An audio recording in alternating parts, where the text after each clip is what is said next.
So, clutch and brake, first gear, then handbrake.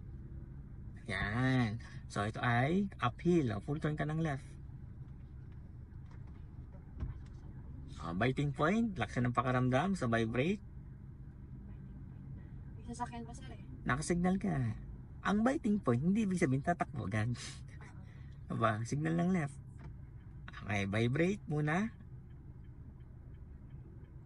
Steady lang, yan. Steady lang dyan. Ngayon, wala ba sa likod? Wala po. Ay, Okay. meron. Pag wala, tanggal ang brake. Si clutch, steady lang dyan. So, unahan ba? Wala?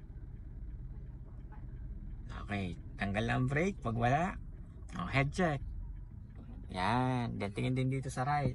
Mamaya balik ka. Tanggal ang clutch. Mamaya balik. Mamaya mo ibabalik. Saka mo ibalik kapag tuwid na. Kasi pag binalik mo yan, doon tayo pupunta sa gutter. Sige nga sir, isa pa. Okay, doon tayo. Mag-doon sa kabila. Dito tayo, stop. Okay, stop. Clutch brake.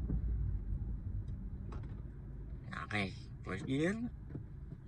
Full turn ng left. Biting point. Dito, kahit walang biting point kasi downhill or patag. Signal ka. Wala ba sa likod? Tanggal ang... huwag kang tatanggal ang brake.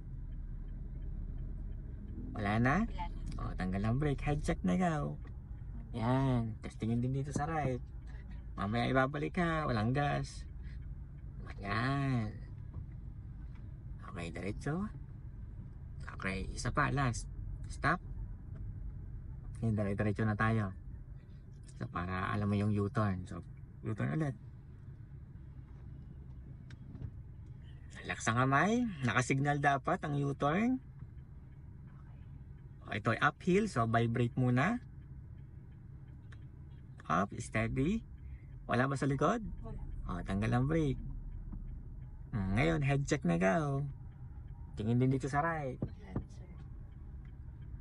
Uli-uli ang tingin na. Hindi lang isang tingin lang. Okay, diretso na tayo. Gas. Second gear. Ito nang sa U-turn. Alam mo na. Okay, diretso na.